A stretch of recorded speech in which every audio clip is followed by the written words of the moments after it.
Okay, we are live. Here we go. Welcome back, investors, to Ticker Time News. I am Adam, and this is the place where smart investors come to learn. Now, I shared with our investors over on Patreon that we need to prepare for anything during this option expiration week, as the quote, games of the market will be in full effect to try to separate you from your money. If this is information that you would like to have along your investor journey, then click the first link in the description. We'd love to see you there. All right, I'm going to go through the quick take of the market, and then the most important part of this video is answering your questions, which will be after the quick take. So if you have questions, put the ticker symbol and your question in the comments. We'll go over it live during the show. All right, growth stocks held back the market on Monday. The S&P 500 lost 0.4%. amid continued weakness in large cap growth stocks. And what did I say on Friday during our live stream? For this rally to continue, for us to have a follow through on Monday, large cap growth stocks were the key.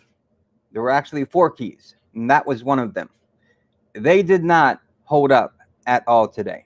They gave up a lot of gains, which was largely responsible for the underperformance of the Nasdaq, dropping 1.2% today. Because remember, the Nasdaq has the majority of the large cap growth stocks. Think Alphabet, Apple, right? Let me pull up real quick the Nasdaq chart so you can see here that it just didn't hold up today. We have this descending purple line going across the screen. This is started on January the 24th when it made the first big low of the year where many people bought the dip. And then it's when we had this second buy the dip opportunity for many a month later on February the 24th. We're looking for that low again, right? And that low could be somewhere around 11,000 for the Nasdaq, which would be pretty steep, right? Because right now, the Nasdaq is down 24.9%. Call it 25% year to date. That's a pretty big drop. Now, the Russell 2000 today, it lost 0.5%, performing in a very similar fashion to the benchmark index, the S&P 500. While the Dow Jones was the sole winner, gaining 0.1%. Yep, it held up. It actually gained. Now, when we dive in a little bit deeper here on the Dow Jones, you can see it's running into resistance right here. You can see the candle today. It's running into resistance right about 32,300. Bit of resistance there that it ran into today. Now, looking back at the S&P 500 today, and the specific sectors in the S&P 500. Real quick, before I take it away, volume today, which are the candles down here at the bottom where this blue line is moving. This blue line is actually representing the average. Well, it dropped today. Man, the candles are just in the way to really see this. But volume dropped. If we look at volume from last Thursday, okay, last Thursday, we had volume somewhere around 3 billion. Okay. We look at Friday. Friday was a little bit less. We had on Friday, let's see here, 2.4 billion. And today, 2.1 billion. The blue line, which is the average, is sitting at 2.4 billion. So we dropped like 500 million trades just weren't there in the market today. Many investors were sitting on the sidelines with their cash waiting to see if there was going to be a follow-through trade today. And there wasn't. All right, so I'm going to take volume off the chart here so we can get a better clue at what the candles look like. And I still have that yellow box there for a potential low. And here we are. We did break out on Friday of this descending line at the top. It was acting as resistance. The only time we broke above it over the past about a month and a half, was on May the 4th when we had that rally. But then the very next day on May the 5th, we gave all that back and then some. But today, when we broke through that on Friday, we didn't give back all of Friday's gains, and we still remain above that line, that trend line. So could it possibly be that this trend line might act as support and give us a little follow-through boost sometime this week? It's very possible. It's very possible that we do have a relief rally at some point during the week, because the market just cannot remain oversold, right? Investors come in, traders come in, they buy the dip, or they buy what they believe, or stocks or ETFs or indices at a discount, and hopefully either can make a return in a swing trade, or maybe buying it for the long term. There are many great sectors and stocks that are on discount right now for a long-term hold, right? I mean, just look at what Tesla did today. I'll talk about Tesla in just a moment.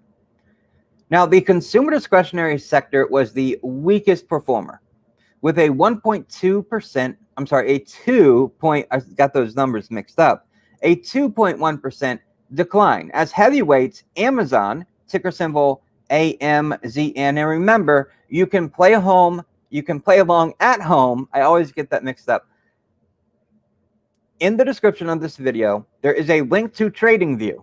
You can sign up for an absolutely free account to TradingView and do all the charting with us at home, whether on your smartphone, tablet, computer, whatever it may be. Amazon, it's in the gutter right now, right? If we look at Amazon, it was down 2% today, flat in the after hours. It had a 5.7% gain on Friday. Now, there was this buy box that I had set up that Amazon completely blew right through, and I'm not sure the pain is out of the woods yet for Amazon. I think next earnings for Amazon could be very tricky. But if we look back at Amazon, and this is to me the important part about Amazon, where Amazon is trading at right now, $2,216 a share. We have to go back, if we are looking for this same price point, we have to go back to April of 2020, right? Just after the big drop in March of 2020. So April of 2020, that's where Amazon is right now. Back up just a little bit further, and then, and here, let me take the Bollinger Bands off for just a moment so you can see the candles a little better. If we go back to 2019, which is right before the big drop, right before the pandemic, pre-pandemic, where was Amazon trading at pre-pandemic? Well, we could get a couple of marks here, somewhere right around $2,000 a share, $2,100 a share. In between that level, those were the peaks for Amazon pre-pandemic.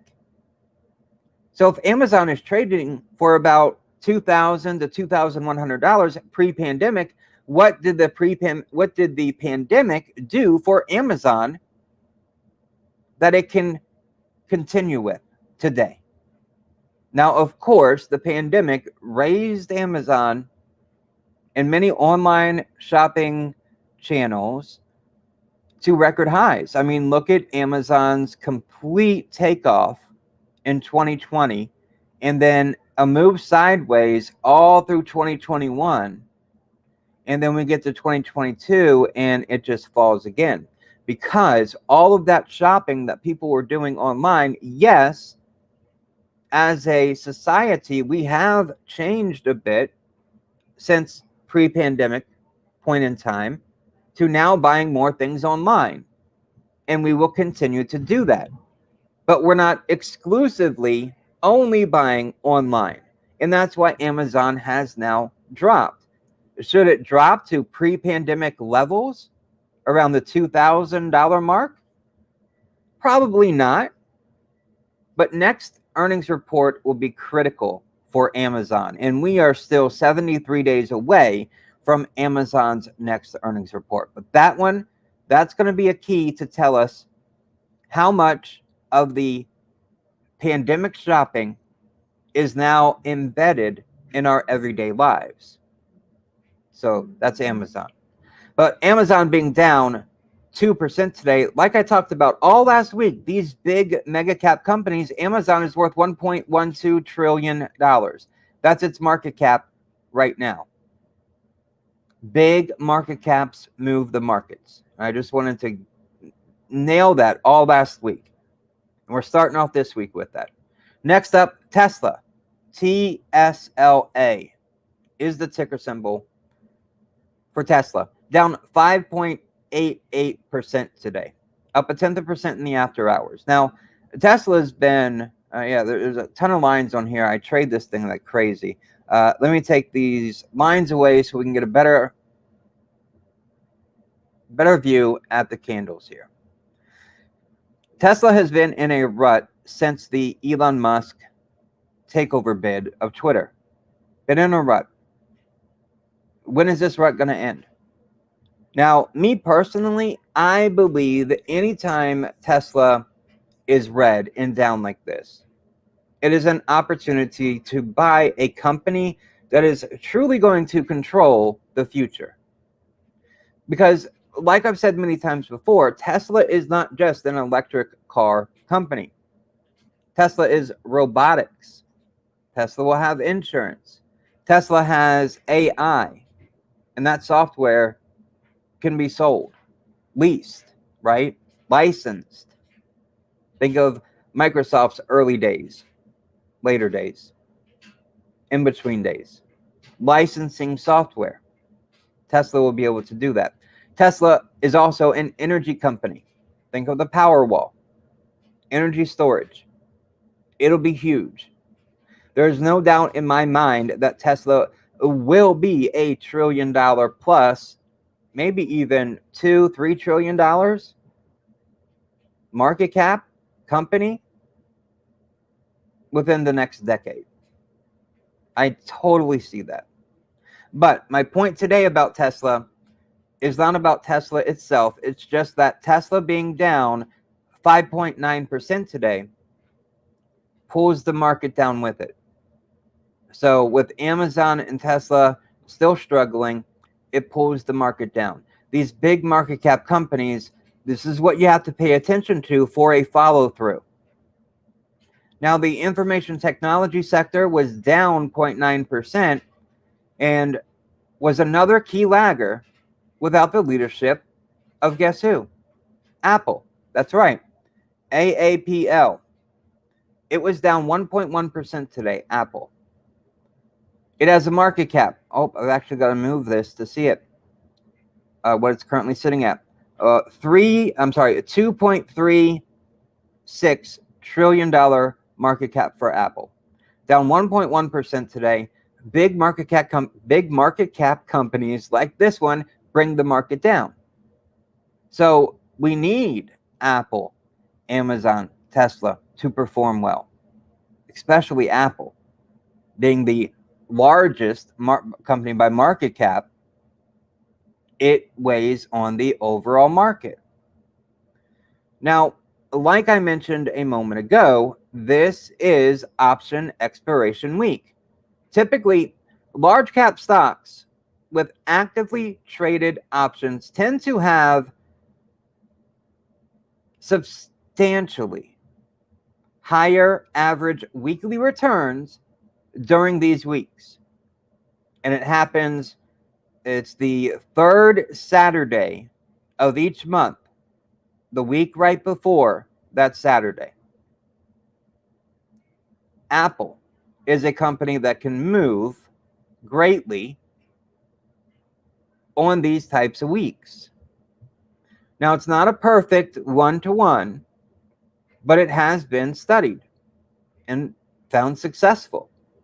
Academic research suggests that intra-month weekly patterns in call-related activity contribute to patterns in weekly average equity returns, which again are mainly positive.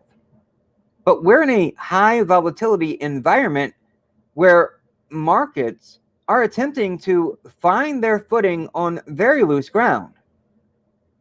So we need to keep our wits about us and remain patient.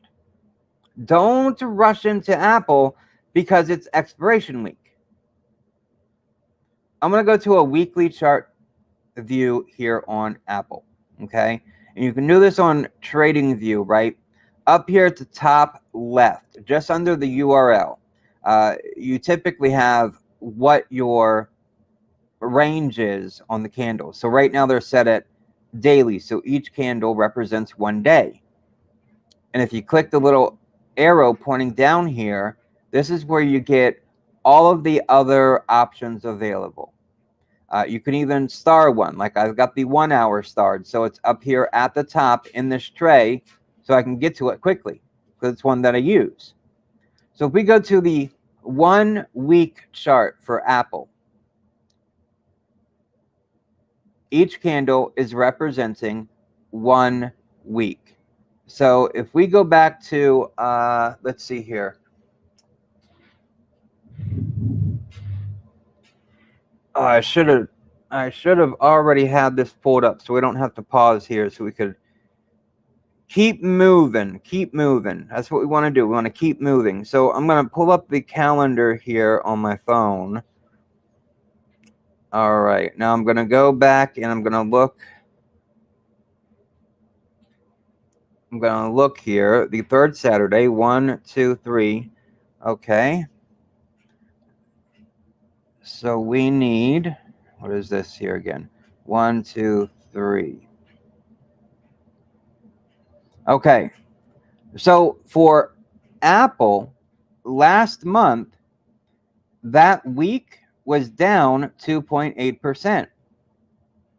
That's an example where it's not perfect. It doesn't work every time. Let's go back to March. 1, 2, 3. This would be the week of the March 14th. I skipped right over it. March 14th was obviously that was the week where we started the big rebound, the snapback rally, as I call it. Apple was up 5.9% that week. Let's go back to February. Third Saturday, 1, 2, 3. The beginning of that week is the 14th, February 14th. Apple was flat. You could say it was up. You could say it was down 1% if you're rounding. Let's go back to January. 1, 2, 3. That would be the 10th. January the 10th, and Apple was up 0.5%.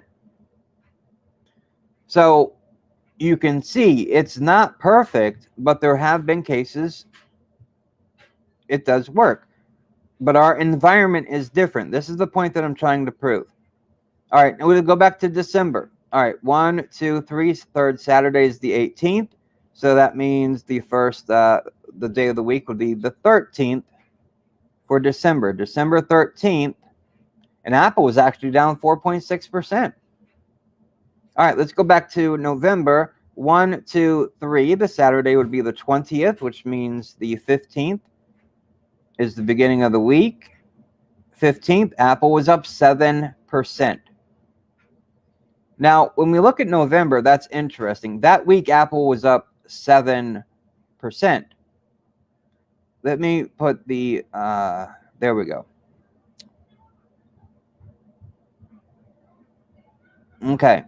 So I just wanted to double check. I just want to make sure earnings didn't occur, and that's why. But here, Apple made a big move, 7% move. The moves prior to that, weekly, under 1%, under 1%. Before it, after it, down 2.3, up 3.2. Okay, let's go back to October. I'll wrap this up quickly. The third Saturday, 1, 2, 3 is the 16th. The 11th is what we're looking for. October 11th, Apple was up 1.3. 1.3. The week before, Apple was flat. The week before that, Apple was down 2.9. All right, now afterwards, Apple was up 2.6 the next week, and then the following week, Apple was up about 0.5%. So you can see that for these big cap companies that are traded in the options market, and Apple is one of them. Let's go back to September, the third Saturday. 1, 2, 3 is the 18th. That would be September 13th, the beginning of the week. September 13th, Apple was down 1.9%. The week before that, Apple was down 3.4%, and then up 3.8%. So let's go to the two afterwards. Up 0.5% and down 2.9%. So in a decline there, it was pretty moderate compared to some of the days before and after.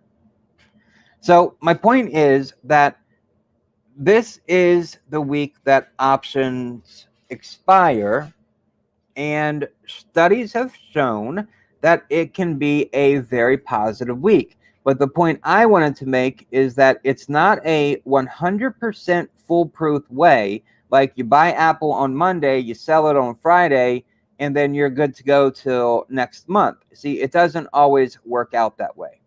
That's the point that I wanted to make, because there's a lot of chatter about it being expiration week, and put your money in on the big caps because they're gonna explode. You know, I can see the YouTube thumbnails right now.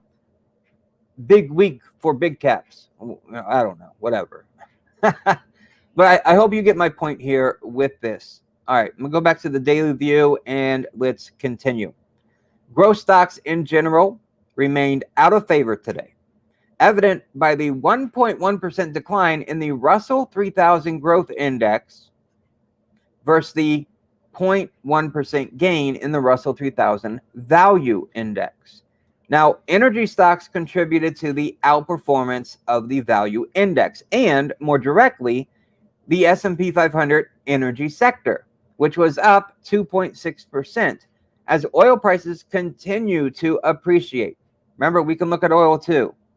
Type in oil, and you can go to crude if you want. You can look at Brent. Let's look at crude. WTI crude oil. This is what we really want to watch right here when we're looking at oil. Look at this rise that it's been on since May the 11th. It's been cranking it up. May the 11th, it was up 6.6%. So oil appreciated, or it was up 3.2% just today. It's up over $114 a barrel. You can see it right here on the right hand of the screen right here. I wish I had a little indicator that I could tap or something and make it noticeable. $114 a barrel. That means gas prices at the pump are going to be rising. Now, when crude oil does go up in the market, that doesn't mean it's going to immediately transfer to the gas pumps. There's a bit of a lag there, right? Because the gas that is currently in the tanks at the gas station were bought at a specific price, not today's price. Once that has been depleted and they reorder, then they're paying a price more closely related to what today's price is. So just keep that in mind. Now, the increase in oil was linked to news that Shanghai was planning to phase in business reopenings, thereby increasing demand expectations out of China. Despite the reopening news, risk sentiment, I always get those two words confused. Sentiment was still pressured by ongoing growth concerns stirred by a whole host of other developments, namely weaker than expected Chinese data for April, a negative print for the May Empire State Manufacturing Survey, a negative 11.6%. We're going to talk about that one in just a moment, that survey. A downwardly revised 2022 Eurozone growth forecast from the European Commission, and a temporary ban on wheat exports from India that drove wheat futures higher by 5.4% to $1,247 a bushel. Yeah, you want a bushel of wheat to make some bread or pasta, and it's going to cost you over $1,250 for that one bushel. Yeah, talk about things increasing at the grocery store, prices increasing at the grocery store. That's behind it. Now, the Treasury market, just like last week, continued to manifest these growth concerns through a decline in the 10-year yield. And we can look at that. US 10Y takes you to the 10-year. It fell by 6 basis points to 2.88%. And it's holding steady right there right now. And remember, the 10-year yield is more sensitive to growth expectations. So if growth is slowing, you'll see this falling too. Although I don't think it's hit its peak yet. You see that red line here at the top? I think that's more likely where it could be going. I mean, it almost got there on May the 9th. It got to a high of 3.2%. So it's going to get really close to that. I don't think we're done yet. And then the 2-year, we can look at that, US 02Y. Got to make sure you put the 0 in there first.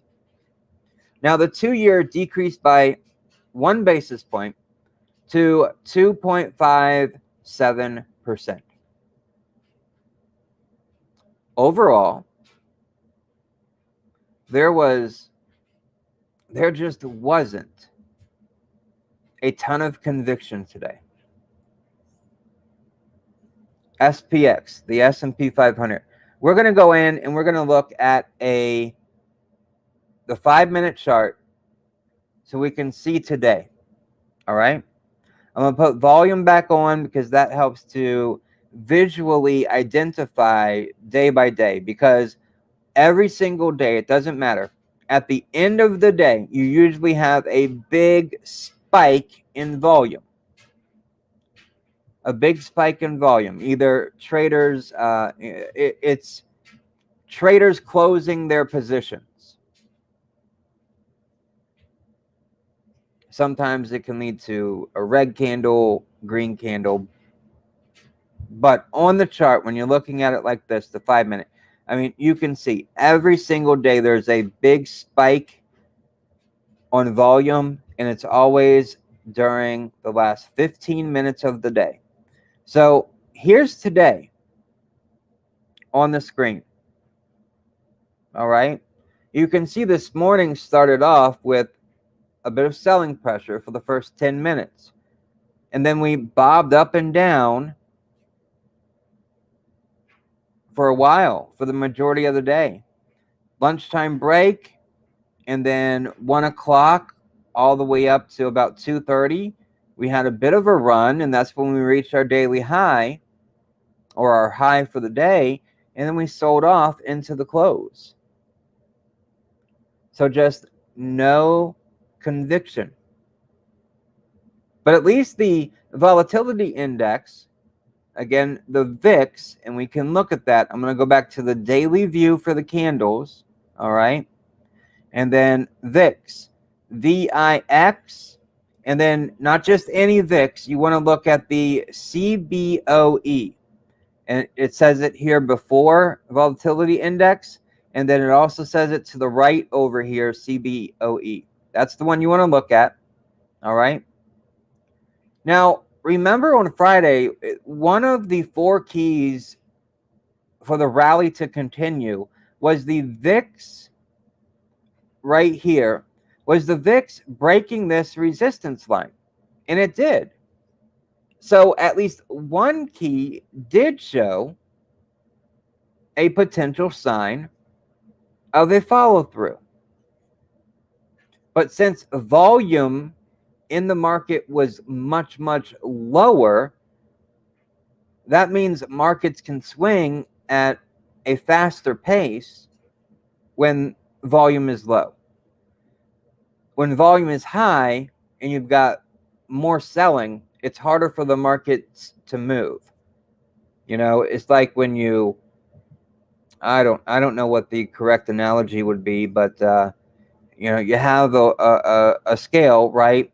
And if you have 2 bags of rocks and you're pouring those 2 bags of rocks on the scale, I mean, the scale is going to bounce around, right? But it's not going to move a whole lot. It's going to stay kind of even, but bounce around. Excuse me. Versus if you were to, you know, drop a few pebbles on one side, just a few, then the scale is gonna tilt. You drop a few on the other side and it levels out, a few more, and then it tilts. So when you have a big flood of trading, a big flood of orders coming in, the scale can't move back and forth as quickly as it can if you're just dropping a few pebbles on the scale, and then they can, you know, really shift back and forth quickly. So lower volumes, excuse me.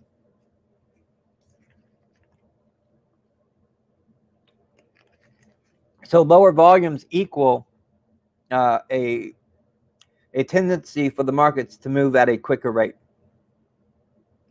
So the VIX, that was one. It dropped under 30. Now, dipping below 30 in a more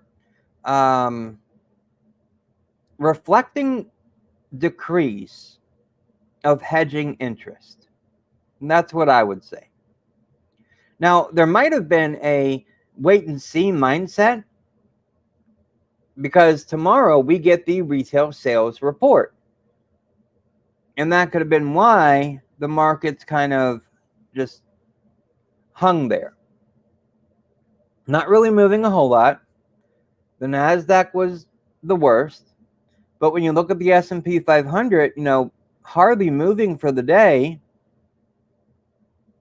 And let me take volume off of here again, just to make it a little easier to see the candles. There we go for today. You can see, I mean, that candle is just so super small today because the market barely moved. Maybe we are waiting for that retail sales report to see what are consumers doing. Have consumers slowed down their spending yet? And then with Walmart and Target and Home Depot and Lowe's all reporting earnings this week, what are the CEOs going to say? What's the executive team going to say about the consumer? Is the consumer still spending, or has the consumer slowed down? With these higher prices, I'd have to lean towards the consumer is slowing down on their spending and not spending as much. That's what I've done. I'm sure you have too. We also get a speech from Fed Chair Powell tomorrow. And maybe that's what investors are waiting for. Although I don't think we're going to get any surprises from whatever Fed speak comes out this week. I think the Fed has already made their point clear on the direction they're going. So I don't think that's going to play into any or have any effect.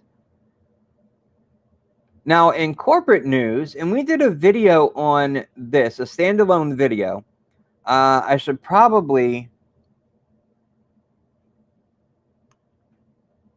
Richard, how's it going? VIX MACD crossed. Yeah, but today was low volume, so we need to wait and see for follow-through.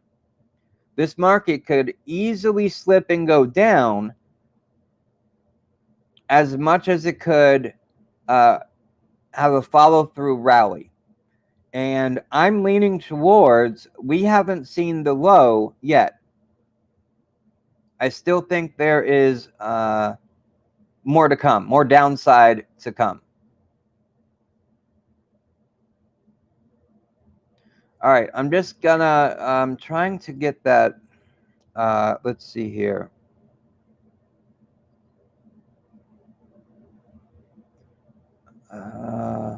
Okay, here we go. The video that I did is who should buy Spirit Airlines?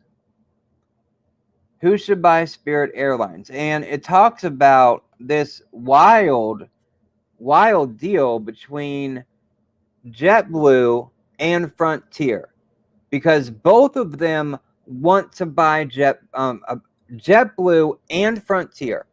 Both of them want to buy Spirit Airlines. That's what it's about. So I have the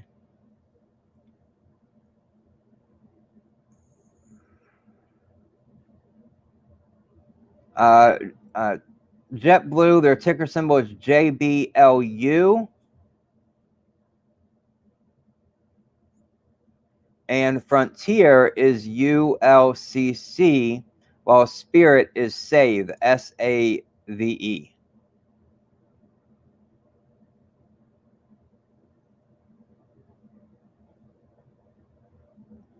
So in the live chat, I just put this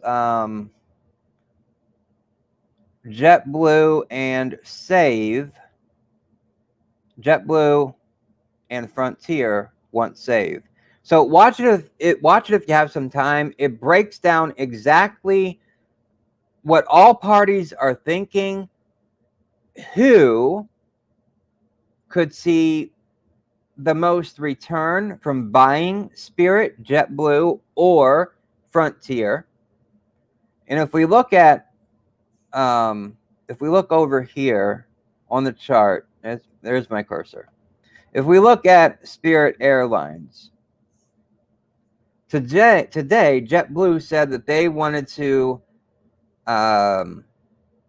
do a hard takeover, right, of Spirit.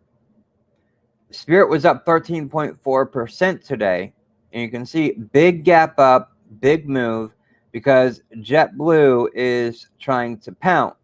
And you can see this stock has been up and down over the past quarter.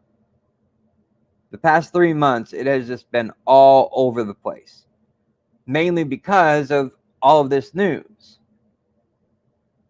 So with this 13.4% rally from Spirit Airlines today, it has everything to do with JetBlue trying a hostile takeover. Now, if we look at JetBlue's chart, and again, the ticker is JBLU for JetBlue. I don't know if investors like this hostile takeover idea. If we look over the past quarter, yeah, JetBlue's been all over the place too, but JetBlue has been mainly, you can kind of see it there, heading down. There's a bit of a downtrend there. They were down 6% today. So I don't think JetBlue investors really like this hostile takeover idea with the stock dropping 6.1% today. And then we have two other companies. One I kind of like. The other one I'm not too familiar with. Wix.com, and the ticker symbol is Wix, WIX. Wix fell 6.3% today. It's been pretty flat for the past quarter. But Wix is one of those websites where you can build your website, cloud-based, easy to do. Very easy to build a website. Now, the other company that I kind of like and I'm more knowledgeable with, Warby Parker. The ticker symbol is WRBY. And they were down 5.3% or so today. Yep, 5.3%. They were down today. Both of these companies were down because of disappointing earnings. Now, Warby Parker, I think, has a very interesting business proposition, right? eyeglassware, very fashionable, not too expensive. I mean, yeah, they are much more. They're more expensive than going to Walmart to get your eyeglasses, but they're online retailer, eyeglass, eyewear, men and women. They provide optical services directly to consumer through its retail stores and e-commerce platform. I just think that this is a cool one to keep on your radar, because once this economy turns around, there are going to be a ton of small cap growth companies that are going to explode, right? They're just going to explode. Because how far is Warby Parker down year to date? 64.5% is how far they're down year to date, right? And they just IPO'd not that long ago. So you can see here on the chart. What was this IPO date? September 29th of 2021. So they haven't even been public for a year, and they're in a straight decline. But getting down to $16.50 a share, it's kind of like who's been doing really good? SoFi. SOFI. SoFi was up real nice today. End of the day, 2.3%, which in a day that was flat for the overall market, and these bigger caps like Amazon, Apple, especially Tesla being down nearly 6%. That's not too bad. Intraday, SoFi was up over $7, but it's had a nice run for the past since earnings. It's had a nice run. 4.5%, 3%, and 19.2%. And then today, another 2.3%. So it's been on a fantastical run. If we measure SoFi here from its bottom, okay, which is right here the day after earnings, May the 11th, it was sub $5 a share. And if we go to the peak of today, it was a 47.9% swing from bottom to top from May 11th, which was last Wednesday, to today. So almost 48% gain in just a few days. SoFi's been moving really nice. But the thing about it is, and this is, I don't want you to feel like you've missed out on anything. If you look at SoFi here, I mean, they have just fallen off a cliff. They are down so far. And what is it here year to date? They're down 56.2% year to date, right? But what did we just measure? This bounce that they've had since earnings is about 48%. So if they're down, 50-some% year to date, you add in that 40%, we're at 90, almost 100%. That's a lot. That's a big discount. So don't feel like you've missed out. These small cap companies, when this market finally turns around and we're back in a bull market, which isn't going to be anytime soon, which is why patience is key. These companies are going to explode and take off. So a point to this is build your shopping list. Start doing the research on the companies that you love. Look at things that you wear. Look at things that you buy. Do you like those products? Do you like the services? If you do, then those are the stocks you want to add to your shopping list. And then set up stock alerts.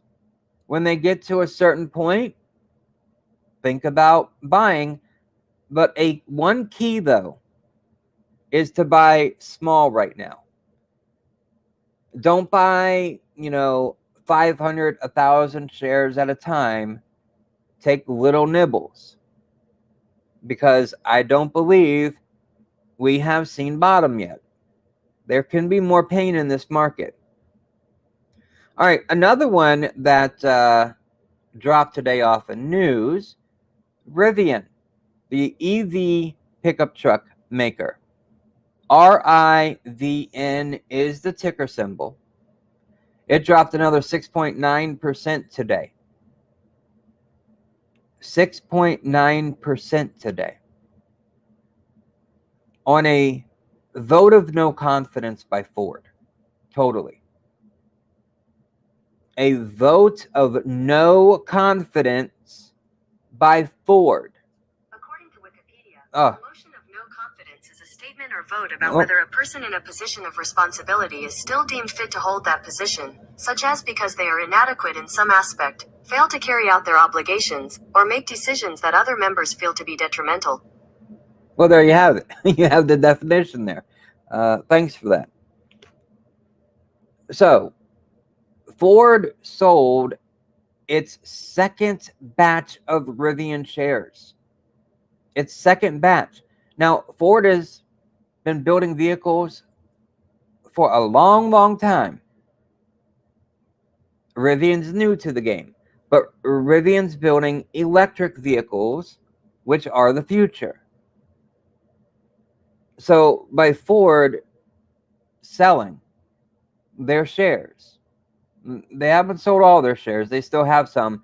And I do believe their report said that, maybe not the exact word, but they're going to be opportunistic about selling more shares. So Rivian has a couple green days, and you're going to see Ford selling more shares. So Ford has lost confidence in Rivian's ability. Rivian shares may seem like a bargain to enthusiasts for electric vehicles right now. But the reality is, Rivian is more like a value trap. So do be careful with Rivian.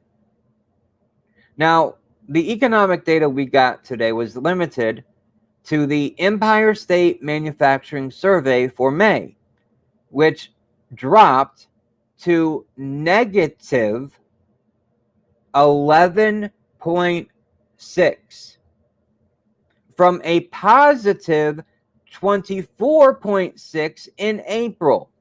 That is a huge contraction. Positive numbers mean growth, but when you get a negative print, you're contracting. We already know that the first quarter for GDP in the US contracted. All we need is for the second quarter to contract, and then we are technically in a recession. So, talks of recession? We're likely in a recession right now. And that's just another sign of the contracting economy and the recession that we are probably in at the moment. Now, looking ahead, investors will receive retail sales for April. That's the big one that everyone's looking for tomorrow. We also get industrial production and capacity utilization for April, the NAHB housing market index for May, and business inventories for March. We get all that tomorrow. The retail sales report is the most important. And if it shows that consumers are still strong and are still shopping, that'll be a good thing for the overall market. If it shows that consumers have slowed down their spending, which I suspect to be the case, then we could see more weakness in the market. And don't forget, Walmart, Home Depot, Target, Lowe's, all report earnings this week, which is going to add fuel to that retail report. What are the executives saying on the earnings call? That will be important this week. So if you're looking for what this week's catalyst is going to be, it's focused on retail. All right. Any questions, drop them in the chat. Let me know. We'll go over them. Otherwise, I've reached the portion of the video where I think I've covered everything that I've wanted to. So while you get your questions ready, let me just tell you where we stand year to date. The Dow Jones is down 11.3% year to date. The S&P 500 down 15.9% year to date. Russell 2000, well, let me just say, Dow Jones, S&P 500 are in correction territory. Russell 2000 down 20.6% year to date, and Nasdaq down 25.5% year to date. Both of those are technically in a bear market. Now, 20% from your highs being down, that's when you technically enter a bear market. Now, just real quick, and I'm going to hop to your questions. If you learned something new today or learned something at all, then do me a favor and click that like button. Share this video because that really helps out the channel with YouTube's crazy algorithm. And be sure to subscribe so you never miss another video to help you along your investing journey. That's what we're here for. And if you found value here, then you'll definitely find a ton of value by joining me and other investors over on Patreon by clicking the first link in the description or the link in the live chat. Okay. Overall, actually, let's do this. I'm going to put it up on the chart right here. There we go. Overall, what do you think about airline industry? Oh, let's say bottom goes back to 8 years ago ticker price. All right. Let's look at airlines here. We talked about Jetblue, Frontier, and Spirit. And those are more of your budget type airlines, right? So when you're looking at the larger airlines like American Airline,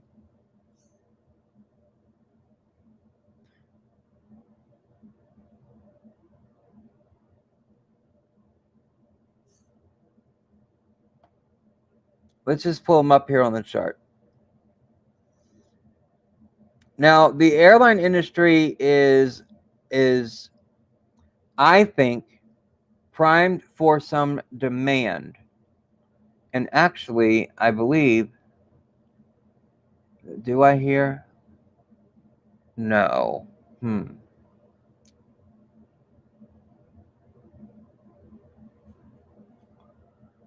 I believe that the airline industry has got some strong demand right now. People itching to get in and out of their homes. They are itching for it. And I actually have a video here. I'm going to put it in the chat here. And the video is titled, I'm not sure if you watched or not, Are Airline Stocks a Buy After Revenue Liftoff? And it's where I go in, I break down the airlines. I look at Delta, United, Southwest,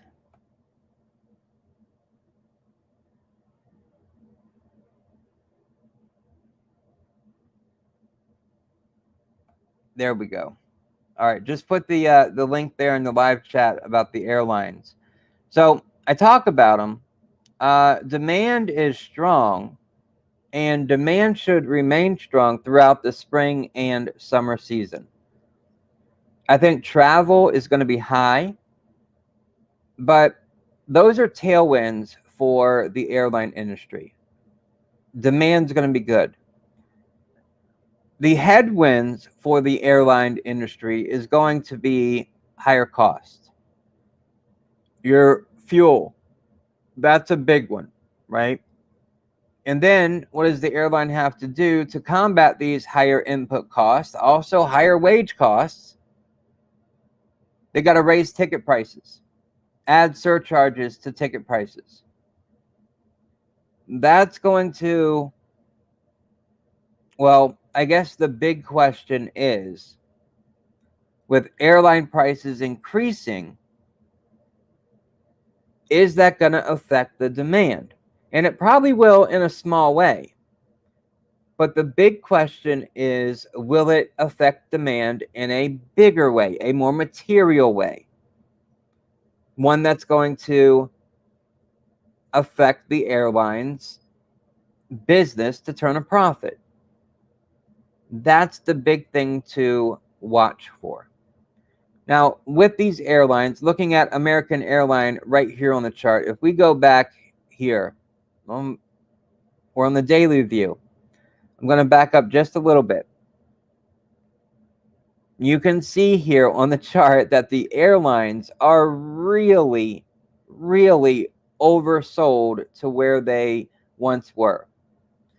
The peak right here on the chart, the top right here, is what is this? $59 a share on January 2018. Yeah, that's where things were still good. And then all through 2018, 2019, the airline, especially American Airline, was in decline here on the stock chart. So with the airline industry, there is money to be made. Share price can definitely appreciate, but we've got a lot of headwinds that could interfere with airline prices. Let's go ahead and pull up United. What is that? UAL. And look at their stock chart. Man, such a big, big fall in 2020. So let's see here. They're right now currently at $44 a share. They were up to nearly $100 a share, 95 to $196 a share. And that's when things were really good. Lots of demand, input costs are low, and then we get COVID. So we can literally see here on the chart where the stock is right now to where it was pre-pandemic for United, and there's good money to be made. But can United get back to that pre-COVID level right here, this 2019 level? Now, American Airline was declining during this area here, but United was trading pretty much sideways. Really nice swing trades right there. So it's will the higher cost affect demand? And for the consumer, that higher cost is everywhere they look. If the consumer wants to travel, and the consumer does, there's been surveys and studies, the consumer wants to move. But I think what probably has the better chance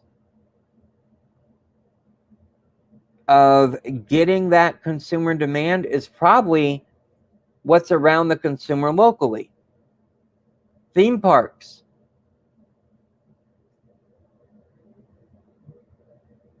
King's Dominion is a local theme park to where I am.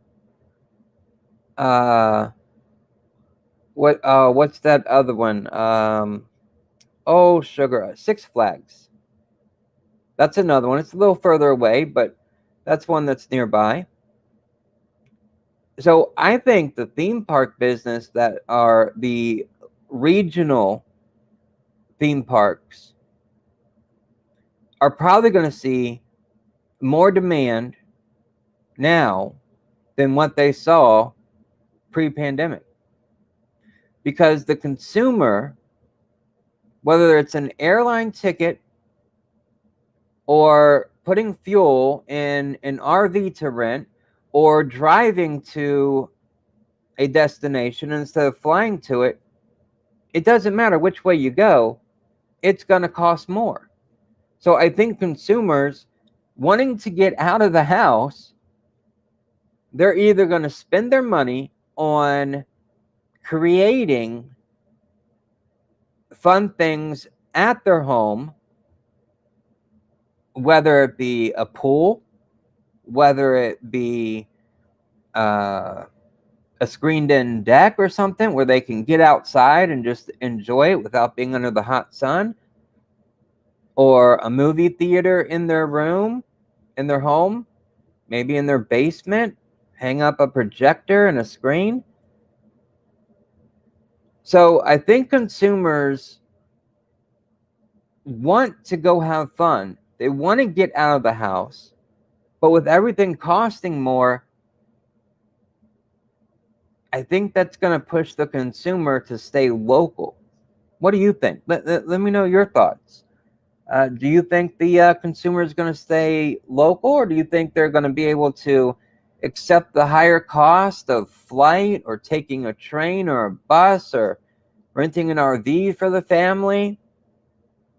I think the consumer is going to stay local, but I'm real curious and I'm on the fence, and I don't have a strong opinion at this moment on whether that demand can hold for flight, for destinations,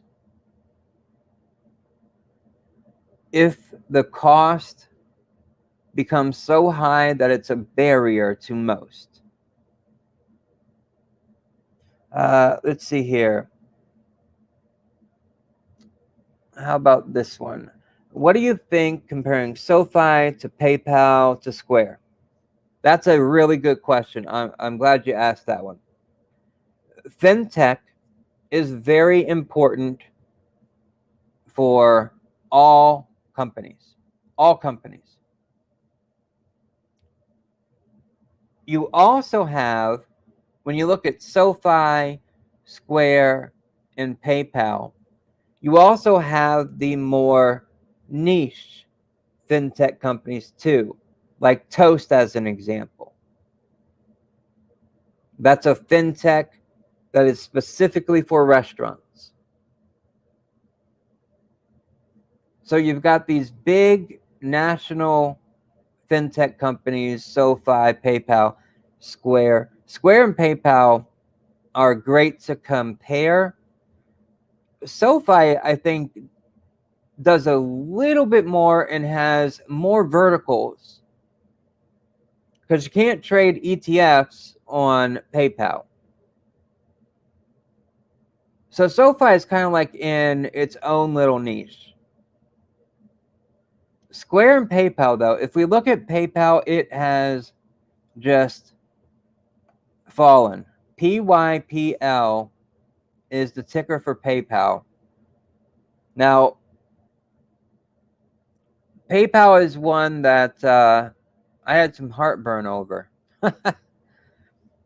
because of this giant fall. I mean, it's $73 a share. $77.53 a share right now. Down 1.5% today, and another 0.1% in the after hours. So if we're looking for where do we have to go to find this, we got to go all the way back to December of 2018 to find PayPal at this price. PayPal right now, since its detachment from eBay, has, in my view, been struggling. And I think it's going to continue to struggle. Square, on the other hand, or Block, right, I think is set up to perform better than PayPal. And one of the big reasons for that is because of the small to medium-sized business who wants to digitalize their business, if they didn't start already being digital first, are going to make that transition. And I think Square or Block is better positioned to take on that small and medium-sized business. Plus, Square has got and it's a small part, but Square's got a really good cryptocurrency, Bitcoin type community behind it as well. I think Square, and I just said it moments ago, but I think Square is positioned to better handle what's ahead than PayPal is. SoFi I'd put into its own niche category, and I wouldn't compare it against Square because it has got many functionalities that Square or Block, how you would like to define it there. Let's see here.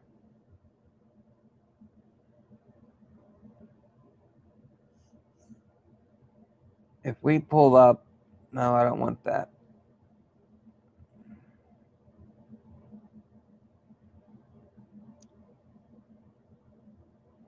Wow.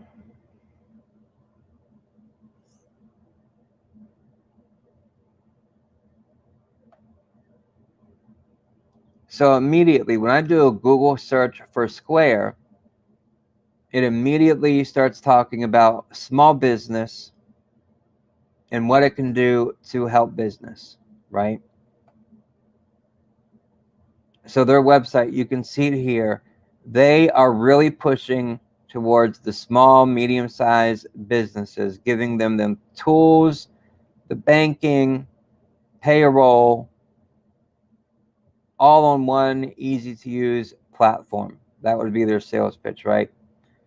I mean, they are making it so easy for a company to do this.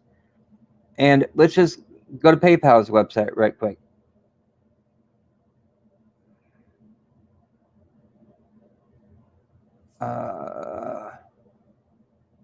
Let me do, okay. All right. I just want to make sure I wasn't logged in. All right. The new PayPal app is here. They're talking about a PayPal app, right? Buy now, pay later with pay in 4. Check out with crypto. Send money to people. Give with PayPal. All right. Where's the small and medium-sized business at? Right? It's gearing towards the consumer. It wants the consumer to sign up and use their app. Square, I mean, you see it right away. Flexible business solutions that work for you. PayPal, it's not doing it. So this is why I say that Square has a better path forward than PayPal does.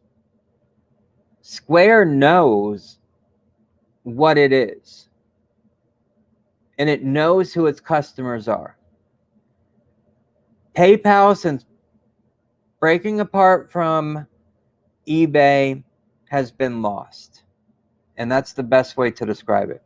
If we go to SoFi,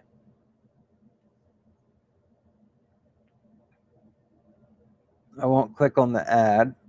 Right here, their tagline is great rates, great benefits, SoFi. SoFi is going for the consumer too, but it's going for the consumer in multiple different ways. I mean, their main business is student loans, right? So, I mean, look right here. You come to SoFi's page and you got invest, personal loans, student loan refinancing, new, banking, mortgages, credit cards, private student loans, insurance, credit scoring and budgeting, auto loan refinancing, and there's so much more too. So SoFi is trying to build a one-stop shop for everything the consumer would need to do involving finance. PayPal is lost. It's not sure where it wants to go, what it wants to do.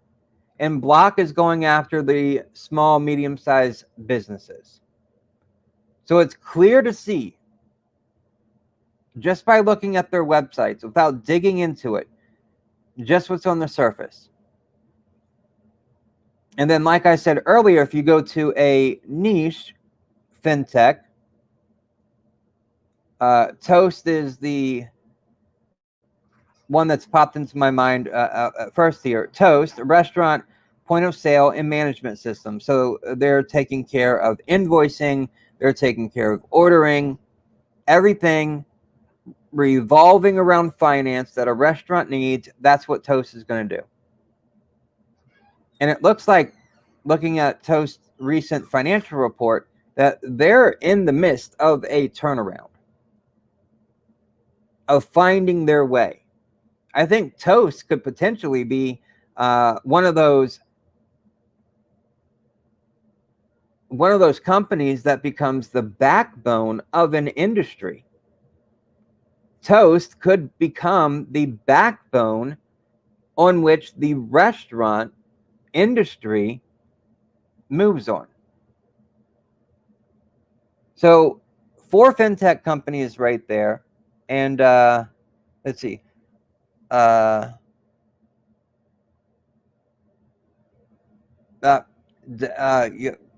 just caught that one. Absolutely. You're right, Devin. The road trip is going to become stylish again. Yes, I think so. I think the consumer is going to be, how can we get out of this house that we've been in for 2 years and go someplace without spending huge amounts of money? What's the cheapest place, the cheapest way for us to get out of the house? That's what I think. Okay, so the fintech question there, you got Square, PayPal, and then SoFi, I think, is niche, and then Toast is another niche one. And if you're comparing Square and PayPal, I think Square is the better way to go. I think PayPal is lost. SoFi knows what it wants. Toast knows what it wants. And Square knows what it wants. So that's being an investor. You also have to be an online detective, right? When you're looking for information about companies to decide whether they're even worth looking at the chart to see if they're investable or not. But when I see Square, and I see Square is, what is Square here? It is down 50% year to date. And I think that's an excellent discount. I don't know if the bottom is in yet. That's why one very important, let's see here. Can I get to, yes, I can. I made a list the other day of what's been working in 2022 so far in this bearish market that we're in, right? Let's see if I can't pull that up. And I was going to do it as a standalone video and talk about investing in this bearish environment, in this odd market that we find ourselves in.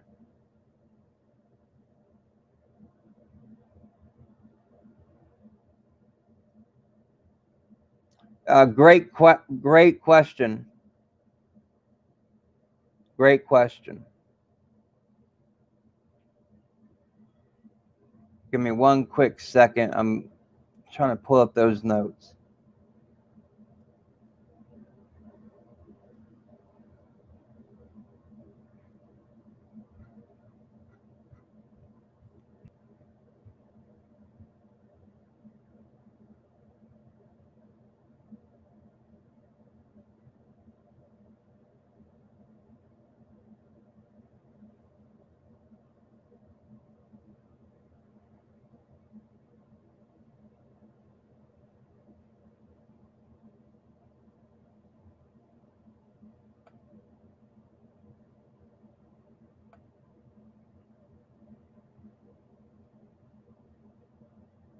Okay, here we go.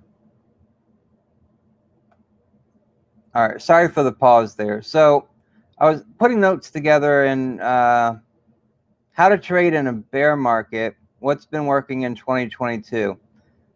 And to kind of break it down here in a couple of chunks, a couple of keys. First up is cash. Cash is still king. And I wrote in here, if you're struggling in this market, perhaps you should be focusing more on capital preservation. The time will eventually come when prices stabilize and a new cycle will begin. You want to make sure to have cash available for when these opportunities emerge. And the next one is small position sizes. And that's pretty self-explanatory. And it's been huge. And in this, I also talk about volatility and how to respect volatility and to use it in your favor. I talk about the ATR, or the average true range, which also uses Bollinger Bands. I talk about hedging. I talk about shorting as things that have worked. Maybe I'll do that as a video, but just a couple things here. I just wanted to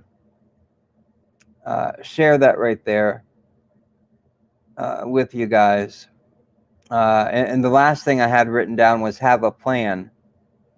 Because then, bull cycles, it's easy. You can, trade something and voila, you've gained. You can make mistakes and still come out even or with a gain. But in a bear market, things go down faster than they go up. And it can get you. Okay, let's dive into the numbers here.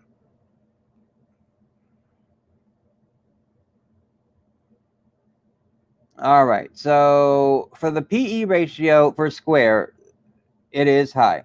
If we go on TradingView and we go into the statistics or more financials tab right here, you can pull it up and find many different things under statistics here. So your chart up here is price to earnings ratio and price to cash ratio. That's what this top one is. It's showing it annually. You can break it down to quarterly. So for Q4 of 2021, price to earnings ratio was 534. Price to cash flow ratio was 88. We look at this annually in 2021, price to earnings ratio was 487. Price to cash flow, 95. And then we've got, let's see, what other cool stats does it have here? Common shares outstanding. Right now, 580 million. Float shares outstanding, 512 million. Number of employees, no. Number of shareholders, nope. All right, price to earnings ratio, they don't have it for right now. They have 2021, 487. That's because this is for the year. I go quarterly, there we go. All right, price to earnings, they don't have it for Q1. That were for Q4, 534. And we can get a calculator and solve that real quick though. Price to sales currently 2.75. Price to cash flow ratio 29. Price to book. Enterprise value. Profitability. Return on assets percentage. Okay. All right. So what is... I think right now it's up to 1,500. What did you say? Square PE is 257.10. Don't you think that's too high? No, not for Square.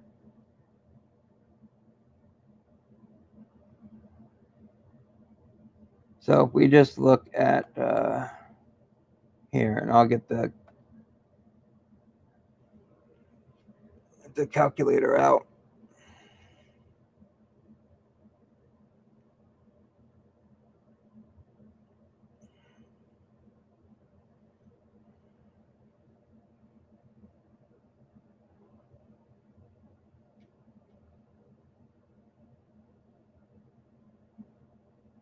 All right, need the closing price in this.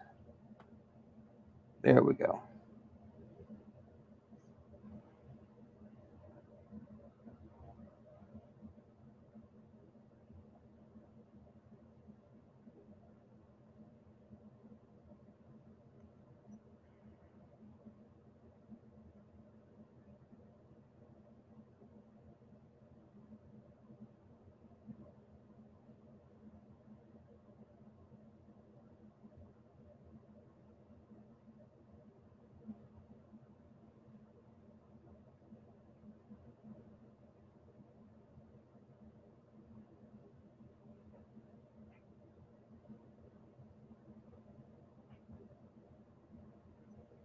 So 444.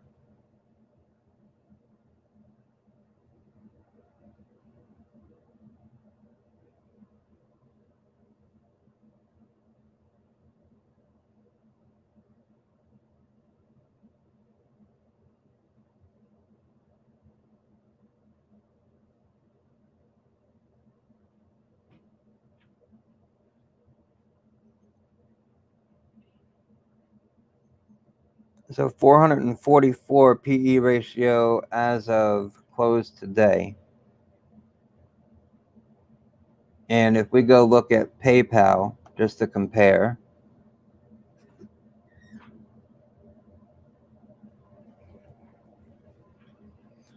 well, we've got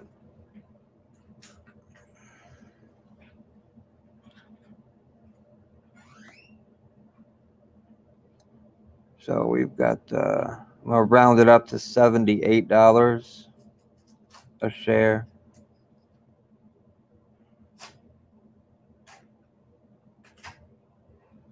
And then we get 88 for PayPal right now. Sure, that's a great big difference. And PayPal, when you're looking at the price to earnings, is cheaper, and you would expect that because PayPal doesn't know where it wants to go, in my opinion. Square knows where it wants to go. And remember, the stock market is not about what's happening today. It's not about what happened in the past. It's about what's going to happen in the future. And that's why PayPal is so heavily discounted, because where's it going? What's it want to do? I think it's in this transition period where it's trying to find itself. And it's just not sure. It's just like for most kids, they get out of high school, and I would assume most kids don't know what field they want to go into. Sure, some do. Some know exactly where they want to go. I knew exactly where I wanted to go. But here you can find PayPal and it's lost. So, of course, it's going to be heavily discounted on that fact because it doesn't have its future plan laid out as clear as stone. That's why I believe it is so much cheaper than Square. Now, if we look at SoFi, let's see. I mean, really, it's not even fair to do it to SoFi. Not profitable yet.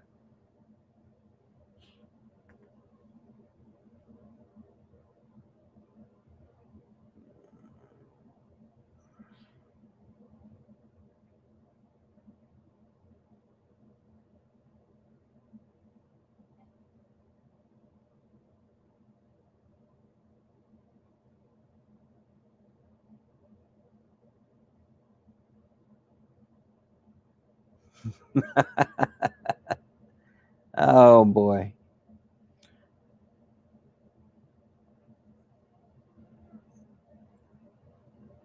Okay. What was the other question here? All right. All right. Let me just wrap up about Square's PE ratio. I will admit, yes, it's high. I do not think that it is too high. The valuations have come down dramatically from their highs of 2021. I mean, do a PE ratio for back when it was $288 a share versus now it's at $80 a share. Huge discount. And if we look at the PE ratio, we've got 18 cents a share from their last quarter. And if we go back to the high here of 2021, this would have been reported in August, 66 cents a share for earnings. So if we do, what would that be here? So, all right, 288.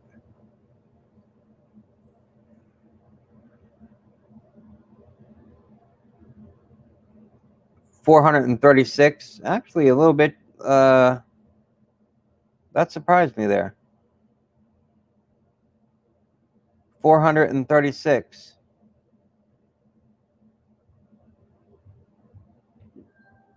I guess I should compare. Let's see here. May. I guess I should keep the quarters the same. 41. Still, that would have been less. All right, that did surprise me there. That did surprise me. Okay. All right, I got to admit that surprised me there. But I still think it's the same principle, the same foundation for my thesis on Square versus PayPal. Square is cheaper, yes. But I think I think Square, did I get that mixed up? PayPal is cheaper, yes. But I think Square has its future plan laid out that we can all see. We know where they want to be. We know where they're going. They know where they're going. PayPal doesn't. Now I feel like I'm going in circles saying that, but I just wanted to make sure it's clear up. Okay. Devin, SoFi versus Square. Price to book value is interesting. Can you explain how price to book is good or misleading? Okay. I don't use price to book at all. Not one bit.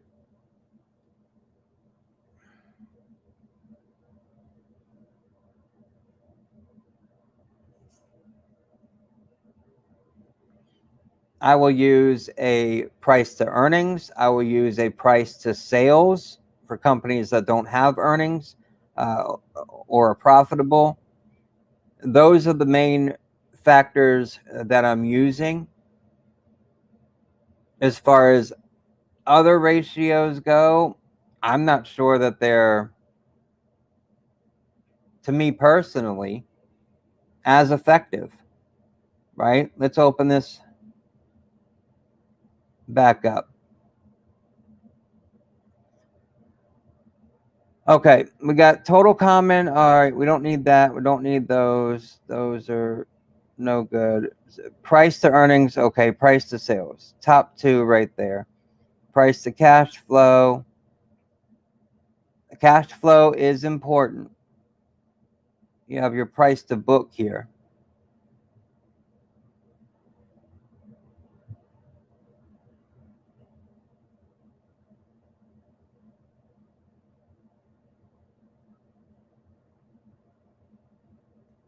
Enterprise value to EBITDA ratio, profitability. Nope. Liquidity rates, no. Now, I'm not saying you can't use price to book. Some investors like to use that because it can compare companies based on their capitalization. Some investors like that. I think when it comes to the metrics that you're using to compare different companies, I think that there almost becomes more of a personal choice, right? When we're charting and we're putting trend lines up or support areas, that's kind of like a black and white thing.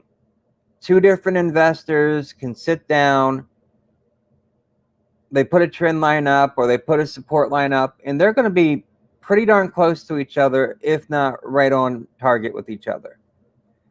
But if you get the same two investors and they start doing their fundamental research on these two different companies, you may find that both of them take two different paths and then come to the same conclusion. That's my personal belief when it comes to those different indicators.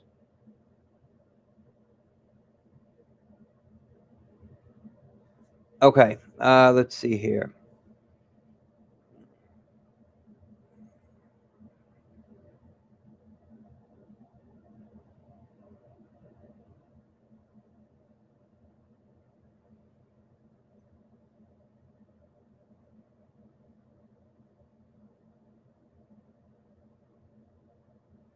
And see, another thing too about just reading your question again, Devin, about the price to book.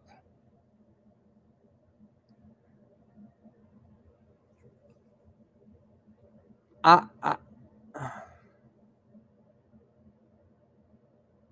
think a lot of I don't want to come across as being a jerk or something. I just don't.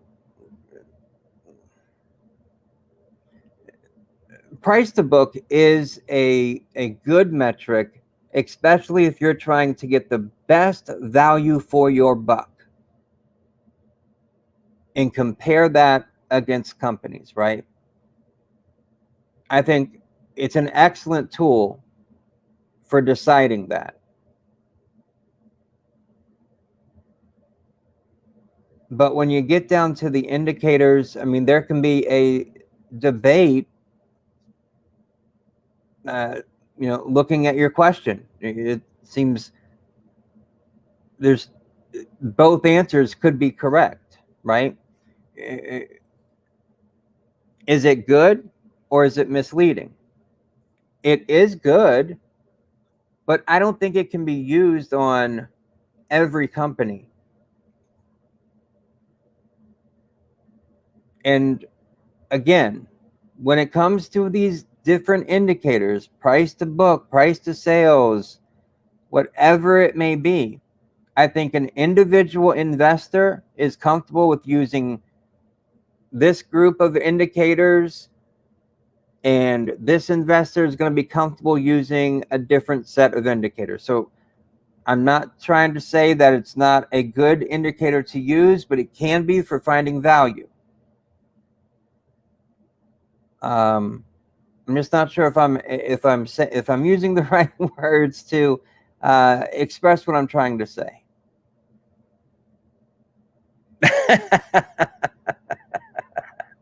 That's a good one, Devin. It's not just total BS. It's okay to use because it can find value. But okay, I'll leave it at that. How about that? Okay. Next one here.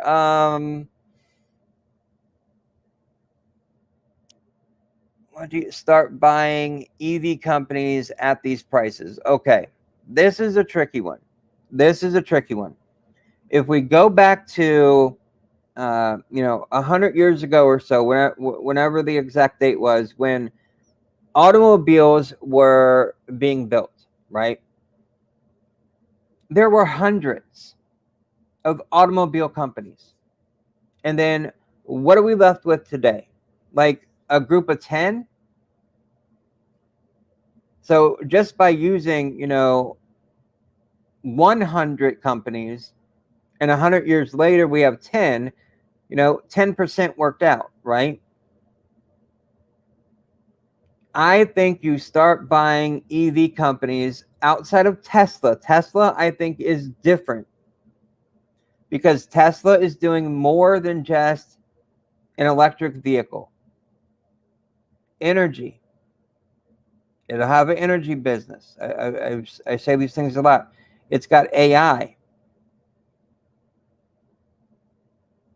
It's got robotics.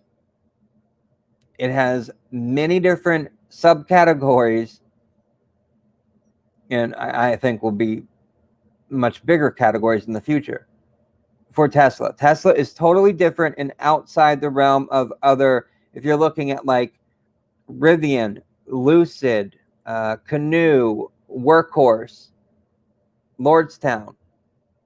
If you're looking at EV companies, they are all right now speculative plays outside of Tesla. Tesla, I say buy that thing whenever it has dropped in price, because you will definitely have a return in the long term on Tesla. But these other EV startups, let's just use Rivian here right quick. It's going to take some time for these companies to shake out and prove themselves. And, just think of, the companies right now who are public EV manufacturers, and just think of how many there are that are private right now. Still private, still working on their concept or idea for electric vehicle. And then you've got this other group, which is the big GM, Ford, working on electric vehicles. They're going to sell electric vehicles. GM, Ford, they're going to sell electric vehicles. Your question, though, do we start buying EV companies at these prices? This is when it comes down to a personal choice on this. Whenever you're dealing with a speculative stock, Rivian right now is a speculative stock. We do not know if Rivian is going to be one of these successful, it made it, its products are out there, people are buying them year after year after year companies, right? Like a GM and Ford or Toyota today. So buying at these prices, speculation. Even any other company in the stock market that is a speculative play or company, you're not sure if they're going to make it or not. You're not sure if they're going to be even in the top 5 or top 10 within their specific category. It's your choice if you want to gamble. That's the wrong word to use. That's the wrong word, because we're doing too much research to call it gambling. But if you want to place your bet that Rivian will be successful, its SUV will be a hit, its smaller, cheaper EV that it's working on will also be a hit, then buying at these prices is also an incredible opportunity.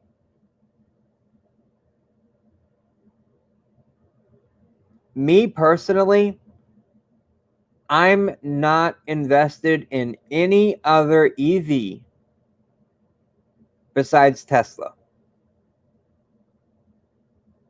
Tesla is the only EV company that I invest in right now. Now, I have traded Rivian, I have traded Workhorse, I even traded Lordstown and Lucid. But I am not invested in those companies right now. And if we just use 2022 as an example, and how far these companies have fallen, Rivian year to date is down 76%. You have time to be patient with these electric vehicle companies. You have time for earnings reports to come out and to do a little more research, because you're not going to miss out. Even if Rivian jumped up 10% tomorrow, you're not going to miss out when you're investing in putting in the effort to research the companies, deep dive on them, read the earnings transcripts. You're not going to miss out by being patient and doing your due diligence. You don't have to rush in.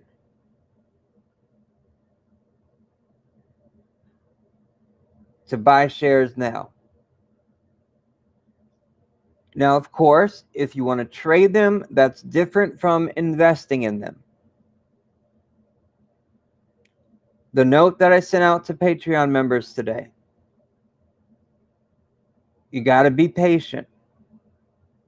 The market is playing its games right now, and it's trying to take your money away from you. I think we're close to an overall bottom for the indices, but I don't think we're there yet.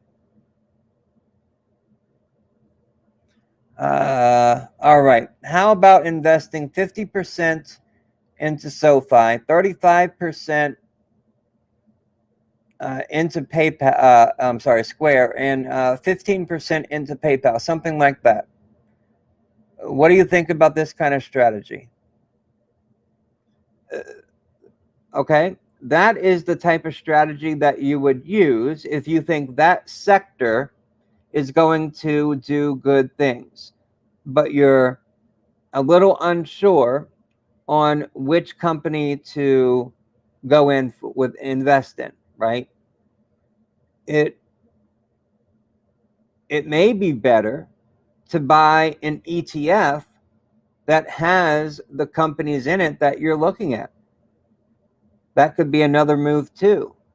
And that would be less risky, or another way to phrase it, that would give you a bit of a a bit of a risk insurance by doing the ETF versus picking a handful of fintech companies or a handful of companies within one sector. So that's something that I would think about. Do you want to go in and handpick a few fintechs that you think are going to do well? Or do you want to pick an ETF that will work better and take some risk off the table? That's the one thing. It's almost like sometimes people either forget about ETFs or think that ETFs aren't cool. I've got to buy the individual stocks instead of buying, just an ETF. Don't forget about the ETFs, because if I look up how many fintech ETFs there are,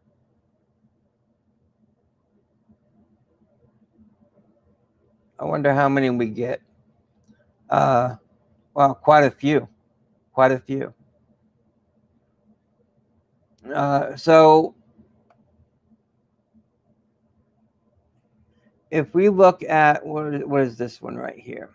Of course, you got the ARK ARK Fintech ETF, which is got to get back over here, which is ARK F. Looking at these fintechs, the fintech ETFs, I mean, look at this. I mean, it's just been mad. I mean, this chart right here. Wow, doesn't that chart look almost identical to Square's chart? I wonder why. I believe because Square is a large holding in fintech and ARK's fintech ETF, isn't it? Let's see. ARK goes in on Coinbase shares, sells nearly 100 million of Tesla shares. When was this? April 16th. Oh, that was a while ago. So you have that choice. So yes, your question, that is a good strategy. If there is a sector that you like, fintech, for example, and I think fintech is a wonderful sector, going in and putting a percentage of each of those companies is good, but you also have the option of doing a fintech ETF as well. So just keep that in mind when you're trying to figure out which way you want to go. There's nothing wrong with going the ETF route. We definitely have a lot more choices available to us today. Let's see here. I think price to book value is confusing. EPS is better. Yeah, I was trying to get to that too. Let's see. SoFi, it just seems like a great value metric for a growth stock, but then no profit. Very true. Very true. It is great to measure value between different companies. Let's see here. Well, I like Ford. Their electric Mustang is so popular here in California. Yeah, I like the Ford Lightning. I think that pickup truck's pretty cool. But I've definitely been a Camaro fan over a Mustang fan. Nothing to do with EVs in that department. Yeah. Let's see here. Makes 40 days. I got to put it up so I can see it. Makes 40 days and 40 nights look like a passing storm. Oh, my goodness. Absolutely. Absolutely. Oh, man. All right. All right. We've been going for a while here. Any other questions? If not, I'll wrap it up. I did not expect to go this long, but I absolutely love your questions. Absolutely. Absolutely love them. So keep them coming every day. We'll definitely be here for you. And remember, every day the market is open. I do this live stream. Get the quick take out of the way, and then it's all about you, your questions, and trying to help all of us become better investors. And that's what it's all about. You are welcome. Absolutely, you are welcome. And not just that, you're not just welcome, you're appreciated. I appreciate you. I appreciate each and every one of you. You are awesome, and you will do great things. And you will become a better investor. That's why you're here. And I love to see the journeys that you're taking. Absolutely. You are welcome, Devin. Greatly appreciate it. You are also very appreciated, all of you. I may not be able to get it individually to each and every one of you. Just know that all of you are appreciated. I love answering these questions. I love doing the live stream to be here so we can talk, so we can all become better investors.